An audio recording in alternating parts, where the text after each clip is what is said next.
Bruchim Aboim B'Shem Hashem, B'Shem Irgin Shir Teremos is Boston. I'd like to welcome everyone to tonight's shir. To have the great schus of sponsoring a shir and our Boston the Rabbi Irgin Shir Terah. Call Irgin Shir Terah at 718-851-8651 or email ist@yeshivanet.com. Tonight's shir is sponsored Lili Nishmas of Moshe Nosson, Ben Yeshaya, Shchanavocha, and Lili Nishmas of Yishachai Sarah Basar Tzvi Aleh Shalom. Tonight we have the cover to have with us once again Rav Shaul Shimon Deutsch, Shlita, founder of Living Torah Museum. We asked Rav to speak on recent discoveries of articles that explain the words of Chazal. My cover to call on Rabbi Deutsch for tonight's drasha.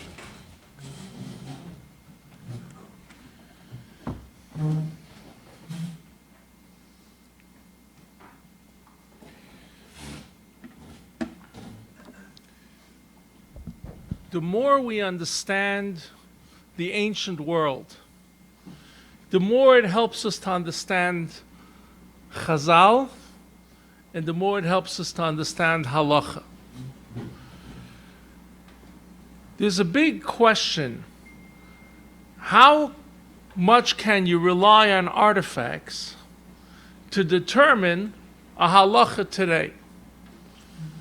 So we're going to take you on a little history that the machloikis of Rashi and Rabbi Tam in the Seder HaParshas from Tefillin is a machloikis that did not start with Rashi. It did not start with the Rabbi Tam. The machloikis was going on from before. In the time of the Rif, they found Tefillin like Rashi, and they paskin la'alacha like Rashi. Last time I was here, I brought along a weight. I try not to bring the same things each year, I bring different things. I brought a weight that said on it the word litra. Lamed Yud Tes Reish Aleph, litra. Rabbi Yashav asked me over 20 times, Rabbi Deutsch, when I opened the museum, is there any museum in the world that has this measurement, the litra, because it's a machloikis between Rashi, the Rambam, and the Rif. How much is the shear? La halacha. If I were to take this sefer, Midas Shiuri HaTorah from Chaim Benish, he wrote in an encyclopedia, the Yid in Bnei Brak spent his life only on one subject, shiur. He wrote a whole sefer. It's the encyclopedia of shiur. The sefer is now out of print. I went to his house in Bnei Brak and bought from the last copies of it, and you can still buy it from the museum. It costs $50. And this is, if you're interested in shiur, it is the encyclopedia of shiur.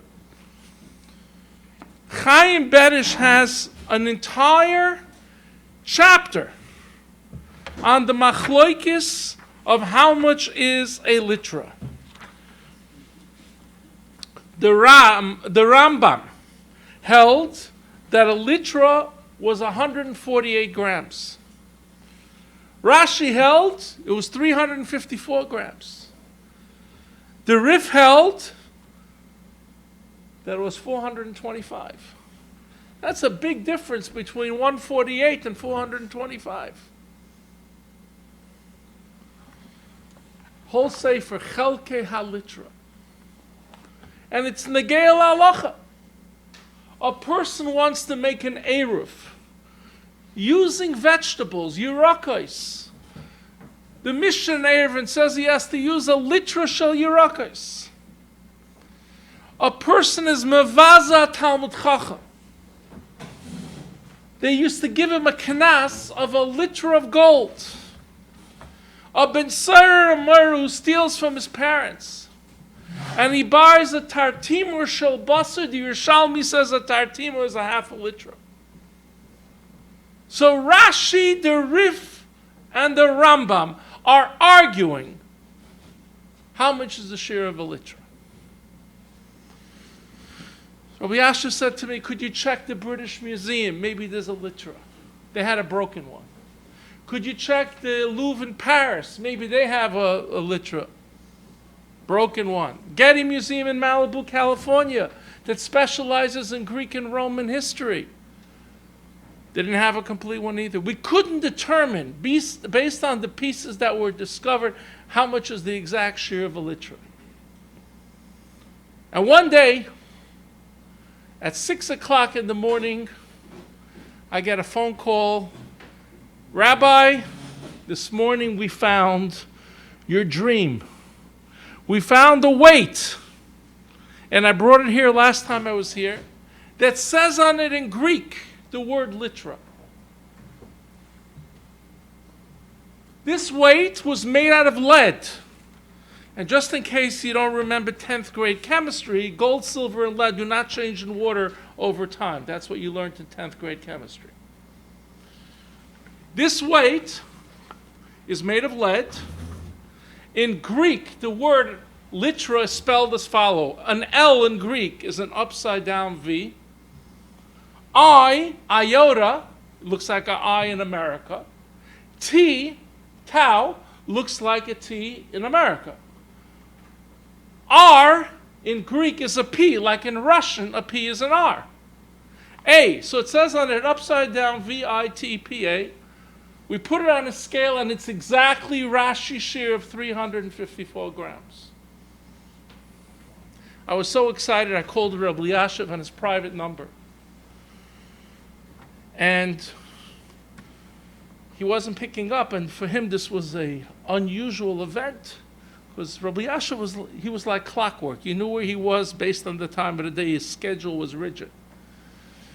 An hour later I call back, and his grandson, Ariel Yashiv, tells me that the Rav is now in the Beit Cholim, in the hospital, in surgery. I told him, go to the hospital. And when Rabbi Yashiv opens up his eyes, whisper into his ear that Rabbi Deutsch called from New York, we found the litra. And I'll say it in Yiddish what Rabbi Yashiv said, and I'll translate it. So 20 minutes after his surgery, they wheel him into the recovery room. And he whispers into his ear, as mit gefun, Rabbi Deutsch had gerufen, mit gefunden the litra. We found the litra. Rabbi Yasha could barely talk. And he says to him, Efsher kennst du im Betten das bringen zu Eretz Yisrael, ich will solche sein, einmal in mein Leben halten a litra. Maybe you could ask him to bring it to Israel. I want to be Zoicha once in my life to hold this shir in halacha called a litra. Now, when you have a very expensive antique, that's the only one in the world, the problem is if you bring it to Israel, the Israeli Antiquities Authority can pronounce it to be a national treasure and you're never going to get it out of the country again. So we had to work with the Israeli government and we had to explain to them that we want to do this in order that Rabbi Yasha should be able to have the schus to hold it, and they gave us a special permit. We can bring it in and out of the country. So when Rabbi Yasha was holding this weight, this is a picture of Rabbi Yashiv's kitchen. And that's me with Rabbi Yashiv, and I gave him to hold the weight, and he's holding it. And he says to me, Sumira dus negeya la halacha. For me, this is negeya to halacha, to the paskin and the shear for na erev. To paskin how much vegetables you need to make an erev. I'm going to paskin like Rashi. So I said to Rabbi Yashiv, ihr wollt gepaskint. You would paskin mit gefinnen an antique, with finding an antique. And he repeats to me what happened in the time of the Rif. They found tefillin like Rashi, and we paskind like Rashi. Not like the Rebbe Tam. Interesting enough, I was very close with Reb Chaim Kanievsky. And after Rabbi Yasha passed away, Reb Chaim said to me, I used to spend a long time talking to him on many, many subjects. And if you look at Reb Chaim's smile, how much he loved antiques, you have no idea how much he loved this stuff. So he said to me, tell me over everything my father-in-law told you. It took me 1.5 years of sitting with him to go over every Dvar Torah. And in my books, by the way, you can see many of the Divrei Torah The Rabbi Yashiv told me, Rabelsky told me. I incorporated in the Parsha series many of the Divrei Torah. So when I came to this point about the litra, so Rabbi Yashiv told me he was paskin like this, like the Rashi. So Reb Chaim says to me, "Open Gemara. It's an open Gemara." There was a story that one time Abba Shaul met a Yishmaeli, an Ishmaelite, who told him that he found the bones of the Meisei HaMidbar, the bones of the people who died in the Midbar. And Abba Shaul was so excited, he went to see these bones. And Abba Shaul cut off a little piece of a garment from one of the Meisei HaMidbar, and suddenly he became paralyzed. He couldn't move. And the Ishmaeli told him, we have a Kabbalah. It's been passed down through the generation that anyone who takes things from the Meisei HaMidbar becomes paralyzed. The Ishmaeli pulled it out of Abba Shaul's hands. And he put it back, and suddenly Abba Shaul was able to move. Abba Shaul was so startled by what just happened to him that he came to the Beis Medrash and he told the Chachamim about this amazing thing that happened to him. And what do you think the Chachamim told him? Amru loy Chachamim. The Chachamim said to him, why didn't you check the knots of the tzitzis of the Meisei HaMidbar if they were Kibei Shammai or Kibei Hillel? And Reb Chaim Kanievsky turns to me and he says, die Gemara gewollt pasken in der Halacha von de Kleider von der Meisei HaMidbar sicher pasken mit was mir gefindt. Of course, if the Gemara wanted to determine the tzitzis on the knots of the tzitzis Kibei Shammai or Kibei Hillel based on how the Meisei HaMidbar did it, you go by what you find. And that's why I travel the world looking for interesting things that help us to understand Chazal and help us to understand Psukim in Torah, Nevi'im, and Ksuvim. And I brought you tonight some of the most incredible discoveries that we have made in the last number of years. One of the great nissim that happened to us when we opened the Living Torah Museum, whenever you open something new, people are skeptical. So I open a museum of artifacts and I get a phone call from Washington, from the biggest magazine in the world of ancient artifacts, Biblical Archaeology Review. And they say to me they'd like to come and send 30 scientists to test my whole collection. I said, great. And they tested everything using thermoluminescence testing, oxidation of metal, all the tests that they do on artifacts. And after 6 months of testing in their journal, they certified that everything in our museum is real. One of the subscribers to this magazine was an old guy. His name was Dr. Donald Brown. He died not too long ago. Yeah, he died about 8 years ago. Now, Dr. Brown was an archaeologist. He was the surveyor of King Tut's tomb in Egypt. When Howard Carter made the big discovery, the discovery of King Tut's tomb, Tutankhamun, who was his assistant, Dr. Donald Brown? And Dr. Brown reads about us in this journal. And he calls me up and he says, I'd like to donate to you $4 million. Now, how would you feel if somebody calls you up and says, I'd like to give you $4 million? You would be a little happy, right? Okay. I was, Baruch Hashem, a little excited. And I drove to his house in Waterville, Maine. And he told me that he worked for the British government. And he dug up the palace of Pari Melech Mitzrayim. And anything he found two of the same One went to the Cairo Museum, the other he is allowed to keep. So he had a huge collection of Egyptian artifacts that he himself dug up in Egypt. He legally was allowed to take it out of Egypt because he worked at that time for the British government. And Egypt at the time were under the British.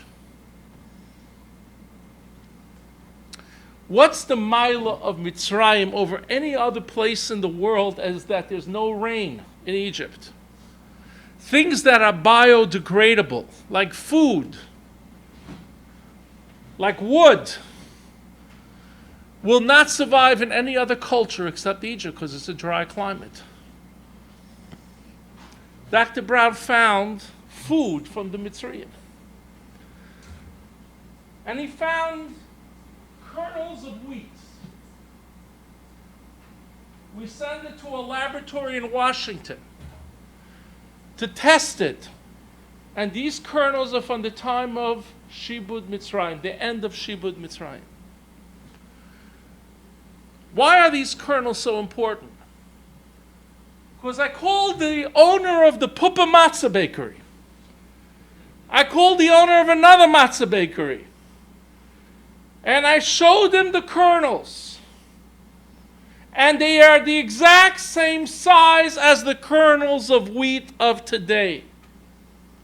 There was always a question of niskatnu hashiyurim or not when we say the size of a peri, of an object, whether the olives are the same size as of today or not. And these kernels of wheat are the exact same size. Tomorrow morning, everyone, I want you to go to your grocery store. And I want you to buy a bottle of Spanish olives with pits inside. I want you to go home and open up the olives and take out the pits. And you will see the pits of the olives are the exact same size as these 3,000-year-old Egyptian pits of their olives. So if you want to know the size of a peri, one of the ways to do it is to see the sizes of the actual pits. And they match. So the shear of a kazayis, which we argued, and there was big questions whether or not the shear of a zayis is the same today as it once was, is exactly the same. And Egypt is a dry climate, so it doesn't get affected. It doesn't change. And then, just in case you want to become healthy, you can go and buy some Nutra small figs. There's the larger figs, and there's small figs. And I'd like to show you that the Egyptian Nutra type figs are the exact same as they sell them in your favorite organic or health food store. And these are with the stems still attached from 3,200 years ago. I am showing you why Dr. Brown's donation to our museum was so significant, because I was able to show Rabbi Yisrael Belsky. I was able to show Rav Feivel Cohen. I was able to show Rab David Feinstein, Novominsker Rebbe, Rab Moshe Shapiro, Rab Eliashiv, Rab Chaim, how the artifacts are exactly the same when it comes to food. And this question of niskatnu ashiyurim or not is an irrelevant one today.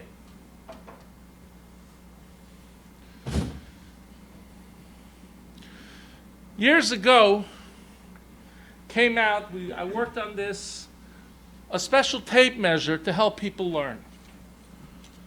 And these are tape measures you can buy from us today. They cost $20, and they're called shiurim tape measures. So I want to show you how when you're learning a simple thing, let's say we learned that paroi of the makos was 1 amma tall. On one side I put the Chazon Ish shiurim. On the other side I put Reb Chaim Nosh shiurim. So let's take the biggest size of an amma. You want to see how tall Pare was? No, he's shorter than that. Shorter than that. The biggest shear, Pare was this tall. I was a kid who was good in math. I raised my hand, I said, Rabbi, come on, how could somebody be that short? Last time I was here, I brought you a pair of shoes that Dr. Brown found of a midget in the palace of Pare, teeny shoes. But since I was here last time, we made a new discovery. We never knew if those shoes were worn by a child or an adult. I had in the museum 3 months ago one of the biggest shoe experts in the world who works for Nike. And he looked at the shoes, he says, Rabbi, these shoes were not worn by a child. They were worn by an adult. I said, how do you know that? He says, turn over your shoes. Adults rub out the heel of their shoes. Children rub out the front of their shoes. We turned over the shoes and the heels are rubbed out. So that means that this leather pair of shoes that survived, that Dr. Brown gave us, was worn by an adult, not a child. You're learning Chumash, and you're learning Parshas Truma, Tetzava, Amasayim v'chetzi Arka, Amma v'chetzi Rafa. You can measure it out. So let's get to the machloikis of Reb Chaim Noah and the Chazon Ish. If anybody wants these tape measures, we have them here. Or you can call the Living Torah Museum and order them. It's your best tool for $20 that you can sit and learn Chumash and actually see and the sizes of everything. So who was right? Was Reb Chaim Noah right or the Chazon Ish was right? Everyone here, next time you go to Eretz Yisrael, I want you to go to the caver of Shimon HaTzadik. And right when you go into the caver of Shimon HaTzadik, right in front of it is the Kvarim of the Sanhedrin Haktana. The same complex with Shimon HaTzadik is better. You'll see, you go down, is the Sanhedrin Haktana. And the way they used to bury at that time was they used to have something called a kuch. A kuch was a niche within a wall, and they used to put a bone box within the niche. The Gemara says that ben kuch lekuch, between one niche and the other, was kiroichav amma, the width of an amma. Take the tape measure, and it's exactly Reb Chaim Nashir. Take your tape measure and walk inside of the kuch. The kuch is arba amos. Measure it out. It's Reb Chaim Nashir. I gave Rabbi Eliashiv 27 rayas of things that have been found that showed us that Reb Chaim Noah was right. The shir, machloikis of shiur. I had a funny story with Reb Chaim Kanievsky, so when he told me, tell me over everything my father-in-law told you. So when I gave him the 27 rayas, he smiled to me and said, I'm never writing about shiurim again. I said, why? He says, I'm not getting involved in a machloikis between my father and my father-in-law. Because the stipler was fire for Reb Chazon Ish shiurim.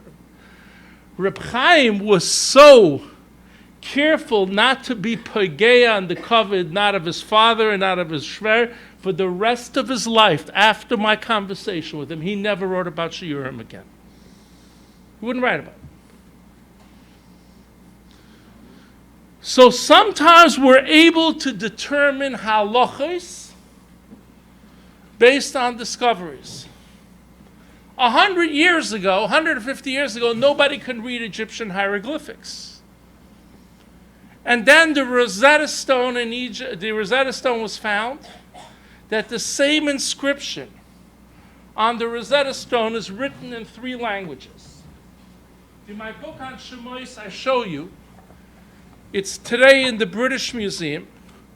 This stone, the Rosetta Stone, is written in 3 languages. Greek, Demotic script, and hieroglyphics. And since the exact same inscription was written in all three languages, and we knew how to read two of them, we figured out the ABC. We cracked the code of the ABC of hieroglyphics. And today, if you want to learn the letters of hieroglyphics, in my book I give you a chart. I teach you how to read the ABC of hieroglyphics. I'll teach you the first word down, hieroglyphics. An A is a bird. A B is a foot. So if you wanted to write the word Abba, it would be bird, foot, foot, bird. Now you know your first word in hieroglyphics. So the Egyptians drew pictures for their letters. And guess what? The shear of an ephah and the shear of a hin is found in Egyptian hieroglyphics. I'm holding an Egyptian hieroglyphics dictionary. Could you come up here for a second?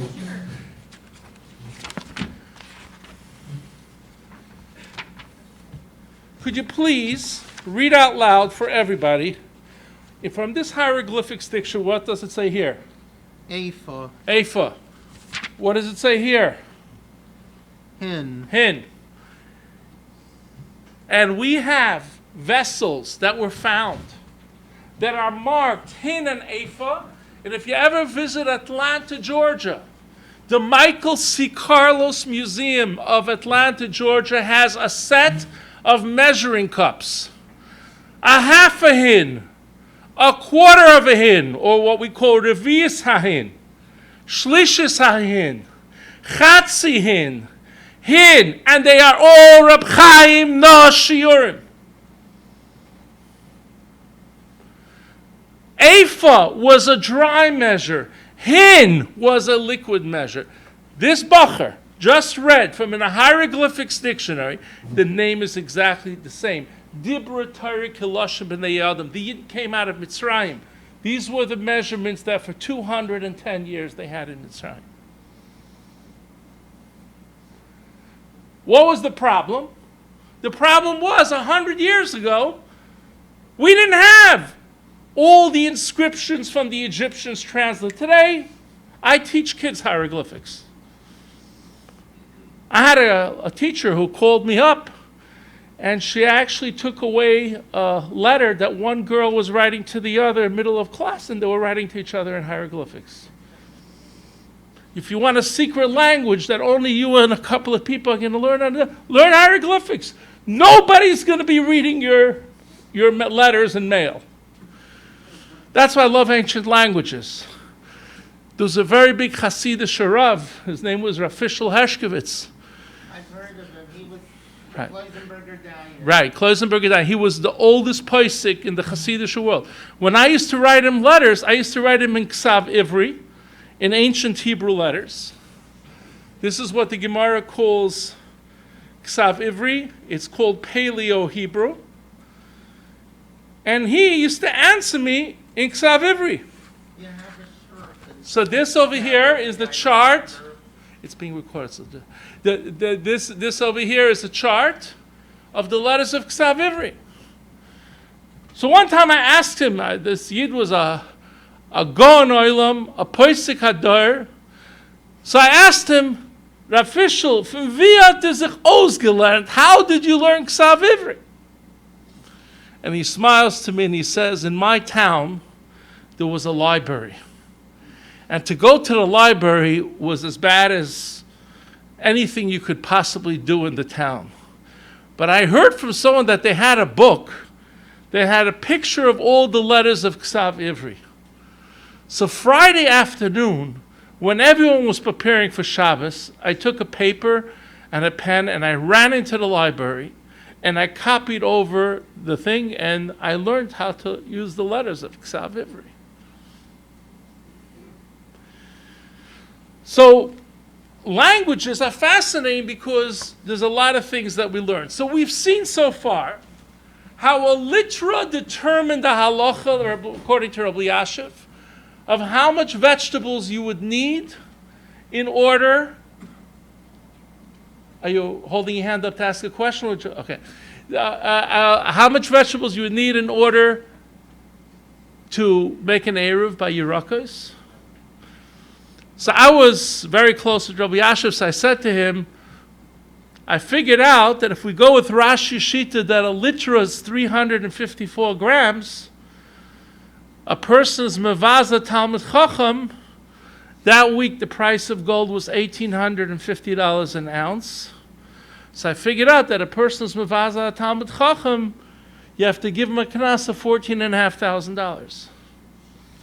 And those people who didn't know Rabbi Yashiv well thought he didn't have a sense of yom. He was very funny when it came to Torah. So he goes like this to me. He says, what should I do? The Magen Avraham sagt, dass heintige Talmide Chachamim seine nichte Talmide Chachamim is Manashas. Today's Talmide Chachamim are not in the caliber of the Talmide Chachamim is Manashas. Nicht von der Magen Avraham.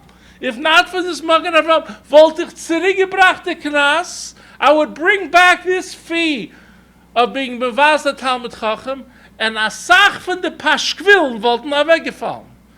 If a guy knew he was going to write a pashkvil or a letter against this Rav and against this thing, he knew he was getting a $14,500 knas, he would think twice about it.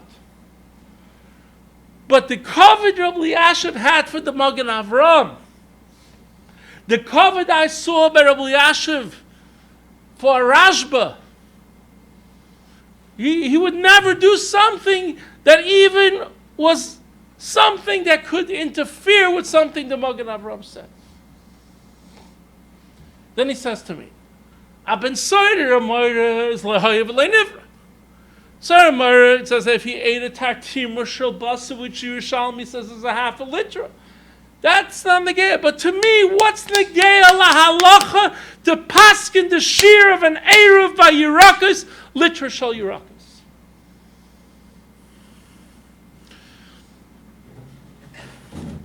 I want to show you something that every person here learned Shulchan Aruch. And tonight, you want to learn one more thing. Take out a Shulchan Aruch from the Beis Yosef and open up Hilchas Chanukah. And a lot of the halachas in Hilchas Chanukah, it says they're coming from Mem Tzadik. If you ask people who are learned people, who's Mem Tzadik? Maglit Tzadik. The only problem is the Maglit Tzadik lived after the Beis Yosef. So how could the Beis Yosef be quoting the Maglit Tzadik? There was a tremendous scholar. And those who knew him know what I'm talking about. His name was Chaim Luzerreich. Chaim Luzerreich used to go around to libraries. And he found and he used to make reprints of different stories. He was killed in a car accident. Tremendous loss, not only for his family, for his friends, but a tremendous loss of such a genius for Klal Yisrael. He went to 3 libraries. There's not a complete copy of the Sefer Maglit Tzedek that the Beis Yosef quoted. Not one copy in the world. But 3 libraries had parts of the Sefer. This is a reprint. And if someone wants this reprint, it's $800 to have this Sefer. I happened to have an extra one. I was cleaning for Pesach. I saw that I used to love to buy his stuff. I had an extra one, this amazing Sefer. It's a Machzor L'chol Hashana, Kiminig Ashkenaz, Im Dinim U'Menhagim B'Shem Maglit Tzedek. It was published in the year Shin Yud Zayin and republished in the year Shin Chaf Aleph. And if you open up the Hilchas Chanukah, it's word by word what the Beis Yosef is quoting. Word by word. The Beis Yosef wrote in Shulchan Aruch. Years ago he had from these Svarim, but right now there's none left. I mean, he made for his family, for scholars, Rabbanim, but this is a very unique Sefer to have. Because if you want to learn Shulchan Aruch Hilchas Chanukah and you see the Mem Tzadik that the Beis Yosef is quoting, there isn't one copy of this Sefer left in the world. You're not going to find it in an auction. You're not going to find it in any library in the world. Chaim Luzer Reich put this together from 3 libraries. From the Israel National Library, from a library in Italy, and from the London Besden Library. He was able to piece the whole Siddur Machzor together. Machzor l'chol hashana. Why can't an Achron argue with a Rishon?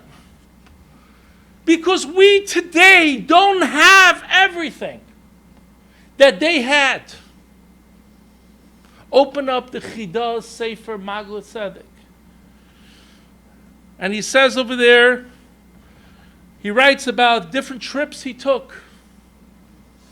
He writes about Svarim that we don't know what these Svarim are today.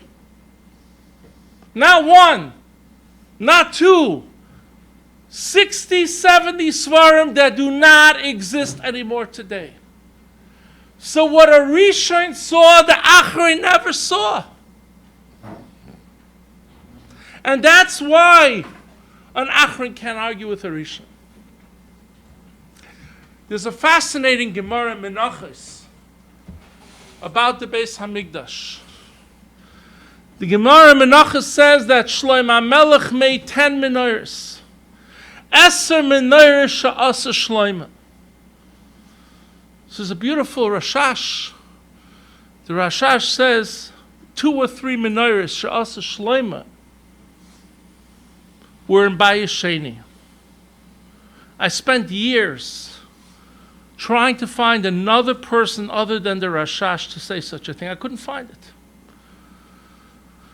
So one day Rabbi Yisrael Belsky is in the museum and I said to him, what do you say about the Rashash? He says in Menachos, the Eser Menorah she'asa Shlomo, 2 or 3 menorahs were in Bayis Sheni. I can't find a source where the Rashash took this from. Rabelsky smiles to me and says the Rashash was the biggest oisher and he was the biggest manuscript collector in the world in his time. He had the biggest manuscript Kisviyad collection in the world in private hands. The Rashash paid money, they should put his Pirush in the Vilna Shas. If the Rashash writes that he had a Ksav Yad, he had something that we don't have anymore today. Only part of the Rashash's library has survived. Most of it was burnt. The Israel National Library has a little bit of the Rashash's library. And that's the point that I'm telling you in the guidelines of halacha. That an Achron can't argue with a Rishon because we don't see and may never see everything that they saw and everything that they had. Sometimes we're lucky enough to get a glimpse into understanding. There's a pasuk in Shmuel that nobody knew what this pasuk meant, even the Mefarshim.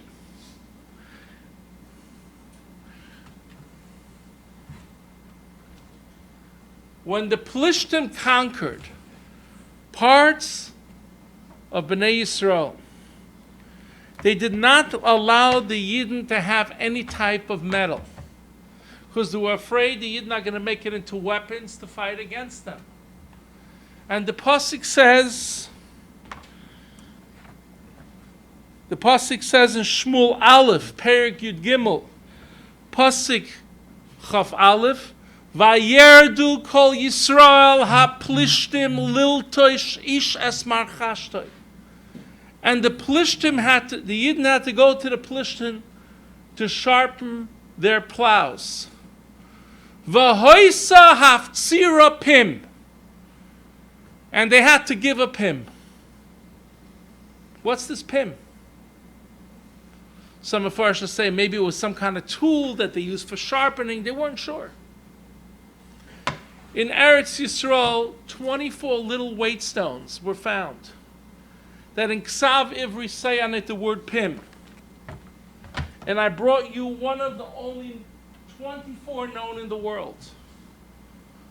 This is an actual weight stone that in Ksav Ivri, in the ancient Hebrew alphabet. It says on it Pim. Pei in ancient Hebrew looks like this. Yud looks like a Z with a line. Mem looks like a W and Y combination. Could you come up over here?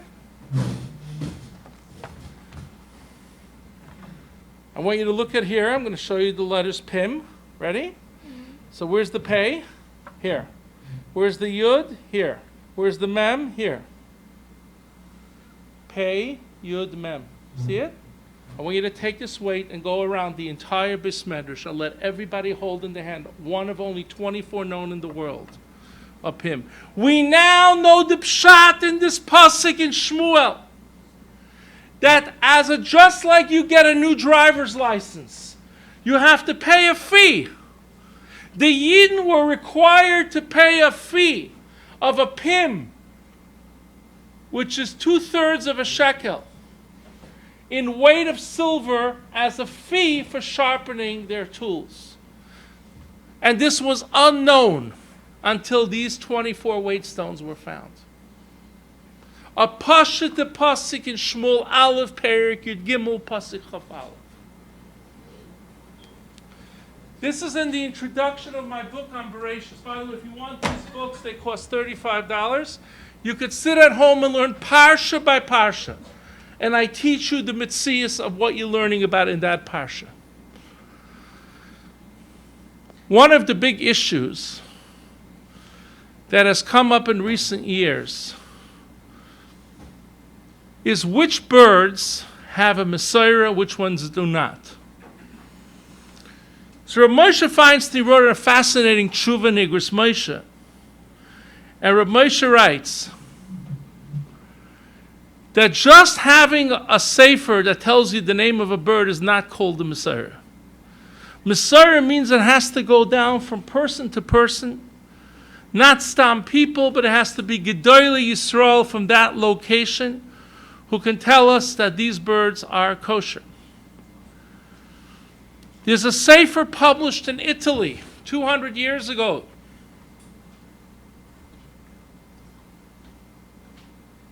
called the Deciphering. He was a shaykhit. And the Deciphering did something very unique. He made fold-outs of 30 kosher birds that he had a Messiah that they are kosher. This one's in color. This one's just in black and white. Different tfusim of the same sefer. I have in my museum all 30 birds of the Deciphering. We don't eat all of them today because we lost many of the Messiahs. But there's a group of people who have dedicated their lives to try to save as many Messiahs as possible.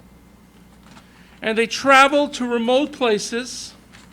They deal with old shaykhtim who have passed along the information of these Messiahs. So many of these birds are not eaten today because commercially we don't shach them. They're very small birds. But we still will try to shach 1 or 2 a year to retain the Messiahs, so that future generations should know that these were the birds that Yidden once ate. So when it comes to Messiah, there's a lot of issues. It has to be, if you want to rely on a Messiah of a bird, it has to be that there's no negative Messiah. What does a negative Messiah mean? Let's say the Rabbanim of that Kehila wanted to stop people from using that. That's called a negative Messiah. And that's why today you cannot eat kosher grasshoppers. Only the people who ate in their families grasshoppers till now, which are the Moroccan Jews, and the Jews of Yemen, Taiman, who lived in the villages, they retained the Messiahs. There's a very interesting sefer out. If somebody wants to buy it, it costs $35. Ha'arba b'Mesiris Yisrael. It was written by a very good author in Eretz Yisrael, Zohar Amar. And he writes about the simoni kashrus of a grasshopper. He writes that the interviews he did with people who still eat grasshoppers today. And if you want to see what they look like once you cook them, these are delicacies by many people. For those people who eat grasshoppers, you have to make the bracha shahakol. Special oven that they would cook their kosher grasshoppers in. It's parv. It's like fish. It's like fish. And it's a very, very interesting sefer. But again, these people are trying to show besiris of what we still know and what we don't. But with the halacha, we don't eat grasshoppers today because there's a negative misarah.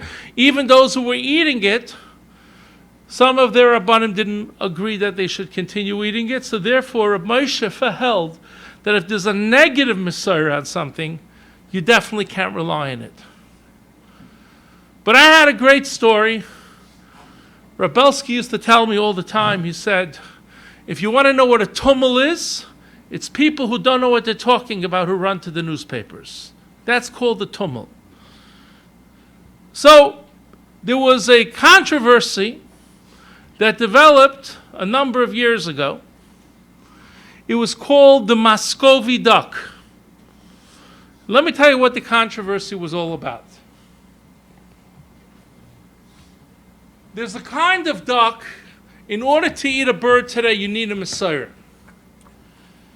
Means it's been passed down father to son, and we know that this bird is a kosher bird. The Chassam Sofer had a Talmud. And this Talmud, his name was Rabbi Eliyahu. And Rabbi Eliyahu was chosen to become a rabbi here in America, of all places, the city of New Orleans. His name was Rabbi Socher Doiv Eliyahu. He was a musmach from the Chassam Sofer, and he arrives to New Orleans, and he sees his kehila is shechting these birds, these ducks. They're called Muscovy ducks. So he asks the people in his community, where do you have a Messiah on this bird?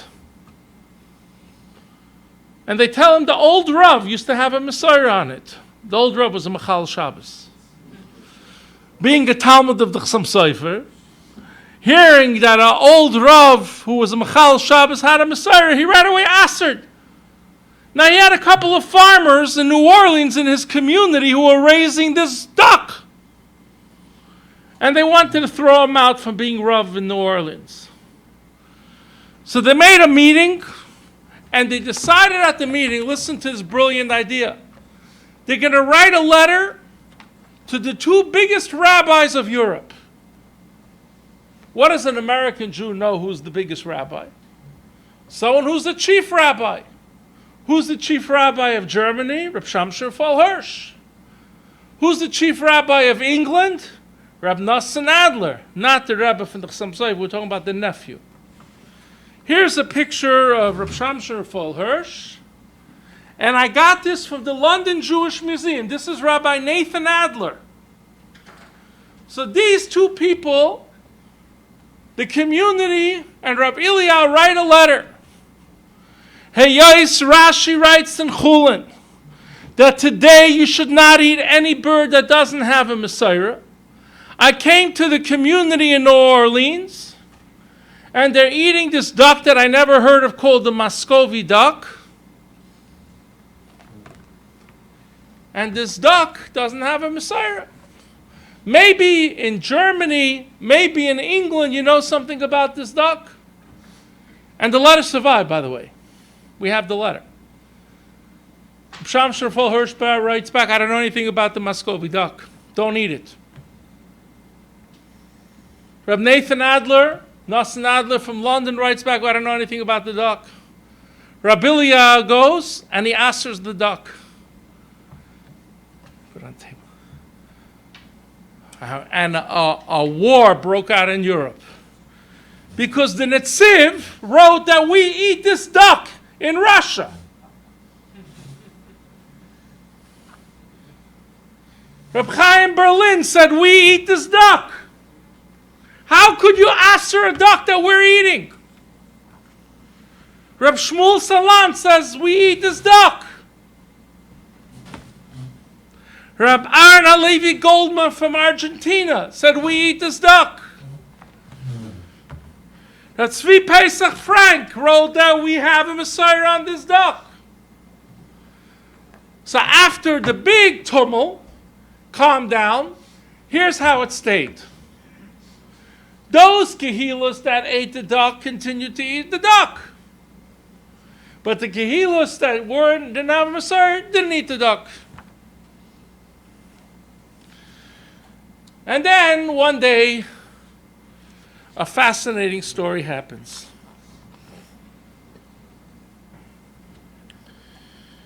The ducks that we shach today mostly are called the Peking ducks. P-E-K-I-N-G. Peking ducks. Peking ducks.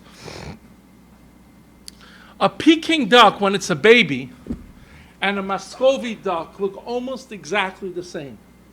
They're very easy to confuse unless you're a bird expert. I'm a bird expert. Reb Chaim Loiki from the OU is a bird expert. We can tell all these species. So, there's a Schlachthaus in Kiryas Yoel. And they're shachting a whole week ducks.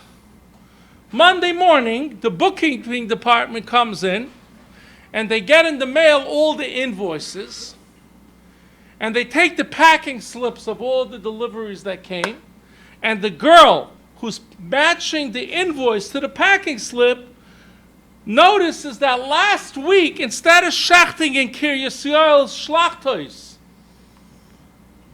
instead of shachting the Peking duck, they got a delivery from Muscovy ducks. They shecht it out and they sent it out to all the caterers. Right away, in all Hasidish newspapers, the Yid, the Blatt, and the Zeitung, there were big moedos put out. Anyone who bought Muscovy ducks last week should put it in the freezer and don't use it until further notice. All right. The next week comes, and I don't read newspapers. I don't have the time. But I have a grocery store right across the street from the museum, and there's a worker who does me one favor. Anytime a moedah comes out, he comes and gives me the moedah. So he comes up to me in the middle of the museum. That day, Reb Cheskel Roth, the Carlsberger Rav, was there. He asked me certain technical halachic questions based on artifacts. And this person hands me a moedah that was just published, it just came into all the grocery stores, that anyone who bought last week Muscovy ducks from Kiryas Yoel Schlachthaus has to kosher their kitchens. And it's signed by 60 Rabbanim. And I look at the signatures and I see Rabbi Cheskel Roth's signature is there. And Rabbi Cheskel Roth is standing right near me. So I look at him, I said, I don't understand. How could you aser a duck that you have to kosher the kitchens for a duck that the Netziv had a Messiah for, Reb Shmuel Salant had a Messiah for, Yidden of Argentina had a Messiah for? And he looks at me and says, I don't know what you're talking about. I said, your signature's right here. And he looks up at me and he says, cut and paste. They took 60 signatures from a previous moedah and they cut and pasted it onto this moedah.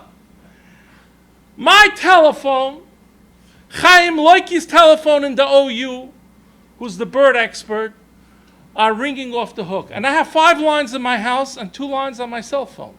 And I have double lines, and all the thing. By 11 o'clock at night, I had a massive headache. And Chaim Leiki calls me up. He says, Rabbi Deutsch, we have to stop this craziness. I said, Chaim, tomorrow morning, I want you to go to the poultry market. 5 o'clock in the morning, and I want you to bring me a live Muscovy duck. Bring me a live Peking duck. And because of the fight that was going on in Satmar, the other side was saying that the Muscovy duck is a dirus. People who don't know what they're talking about. I'm telling you now that they shechter a dirus, a bird that kills and holds the meat down and rips the simanim of drisa. I called all the rabbanim. I said, come to the bird's room of the Living Torah Museum.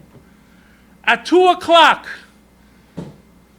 I called a photographer who used to own the Blick, one of the publications. I don't remember which one it was. Maybe it wasn't the Blick, it was a different one. One of the photographers, Heshi Rubinstein was his name. And I called Heshi Rubinstein. I said, bring a video camera. And me and Chaim Loiki took the two birds, which now were for politics, were being claimed as adires. We put them in the same cage and they were playing together, eating together, and having fun together. If it was adires, they would never do that. So Rabelsky said it best. What's a tumult when people who don't know what they're talking about run to the newspapers? That's a tumult. So, preserving Messiahs and knowing what the Nitziv ate, and knowing what Reb Shmuel Salant ate, and knowing what the Yidden in Argentina ate, sometimes can stop Machloikis. Do you know that whole Machloikis ended in 1 hour?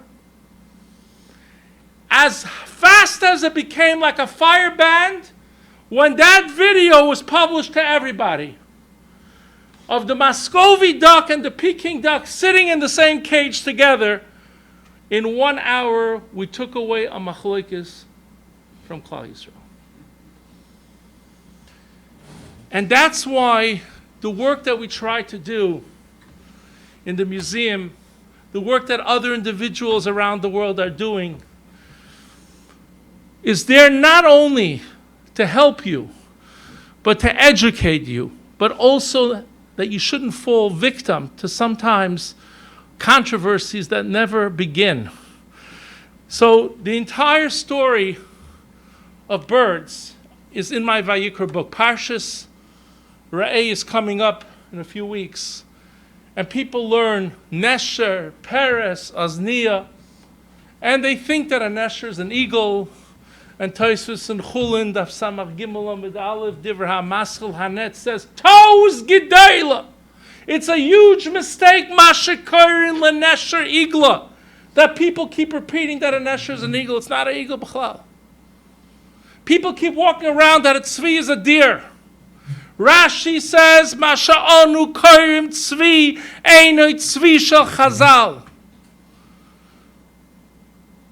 In my Svarim, I go over parsha by parsha and try to teach you the mitzias of Torah so that you should see it and be able to understand it. I always leave a few minutes for any questions, if there's any questions.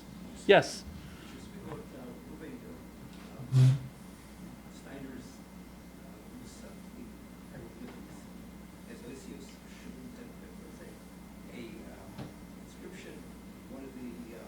That's a long discussion. That's why I did a different shir all about ancient Egypt. I spoke about that, but I can't do everything in 1 hour. Go ahead.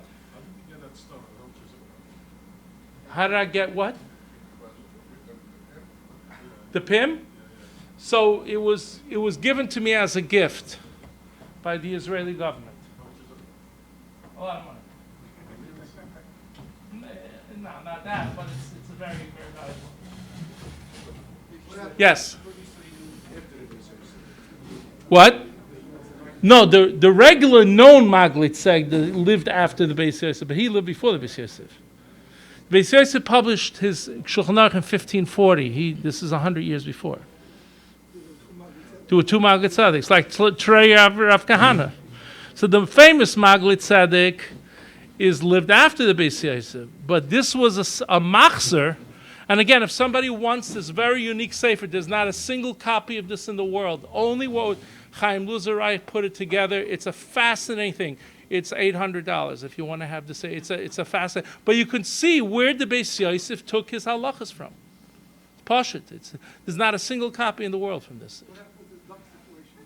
Then the end, everyone believed it was. You don't have to kasher no kitchens. Look, but b'diavad you can rely on the Messiah. Maybe you don't want to do it, but b'diavad, to say that you have to go and kasher someone's kitchens, this is a ridiculous thing.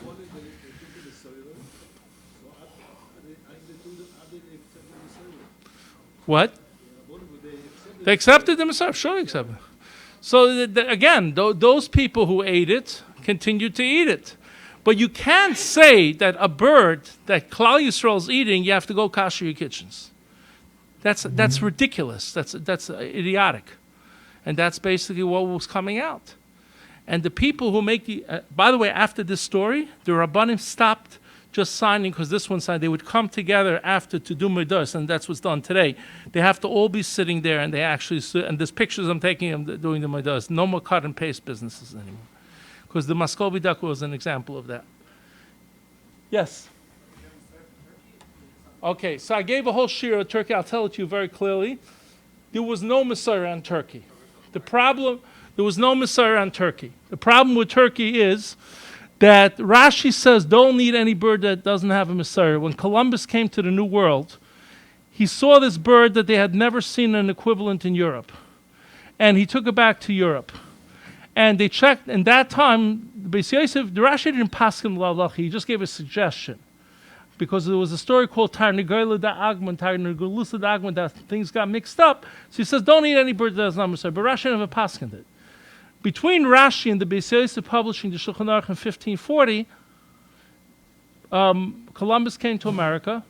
His navigator was a Jewish person. And he saw this bird, and he said, this must be the Tuki. It says that the Sud of Shlomo, they ate Tuki. So that's where the word turkey comes from, because he started naming it Tuki, and this became the turkey. What happened was, Rav of Klal Yisrael started eating turkey in Europe. The Avnei Nezer writes that once Rav of Klal Yisrael eat a bird, you cannot aser it anymore. It's the same reason you can eat potatoes on Pesach, because potatoes weren't there when the Gzeira happened. If the potatoes were there in Europe when they asered anything that looks similar to wheat, you would not be eating potatoes today on Pesach. So the turkey snuck in between Rashi and the Beis Yosef's publication in 1540. Okay, thank you for inviting me, and we'll see you next time. If you want to buy anything, you're welcome to come here. Thank you. Shame against your Torah Moses boss. I would like to give a big yashikach to Rabbi Deutsch for tonight's very interesting Joshua. I'd like to give a yashikach to the sponsor of tonight's Shiloh, the Nishmas of Moshe Nosson, Rabbi Shai Zchanel Rocha, and Aisha Hayasel Bas Tzila Sholem Tanish. Same truth with Torah Chaim.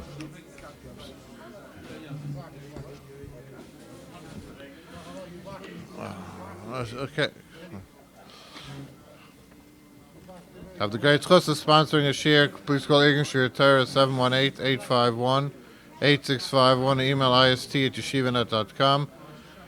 Yashikach Robin for coming. And Chananya ben Akash Emma Rotzagadish Baruch Ol Zakis as the show of human Torah Mitzvah Nemal and Neu Chalfes and Sitka Yagdul Torah Yader.